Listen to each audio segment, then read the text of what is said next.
प्रतिदिनर खाद्य निश्चित भाव में किछि भृषंग पत्र आपण ऐड करंतु।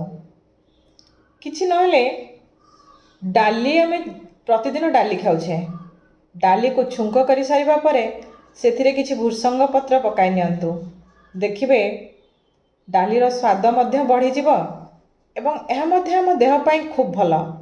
भृषंग पत्र खाइबा द्वारा आमर कौन फायदा हुए आपण माने निश्चित जानिथिबे जे आम बॉडीर कोलेस्ट्रॉल कंट्रोल करे, सुगर कंट्रोल करे। खास करी महिला मानक पई, झियो मानक पई, माँ मानक पई भृषंग पत्र खूब लाभदायक। किंतु यदि कंचा भृषंग पत्र आपण खाउछंती तो बहुत भल। प्रतिदिन सकाळु 10टा मात्र भृषंग पत्र कंचा खाआंतु।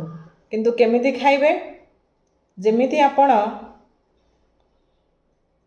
टॉयलेट बसुछंती सेमती टेकी हेई करी बसिबे तळे, तो सेई पोजिशन ने बसी 10टा भृषंग पत्र को भल भाव में चोबई चोबई खाआंतु। यह आम देह पई खूब उपकारी। कौन करिबा, आजिकाली आमर जीवन तो सेमिति हेई गलानी, सबू सारा औषध दिया जिनिस आमे खाउछे। तेणु सुस्थ जीवनटीए बंचिबा पई समस्ते चाहंती।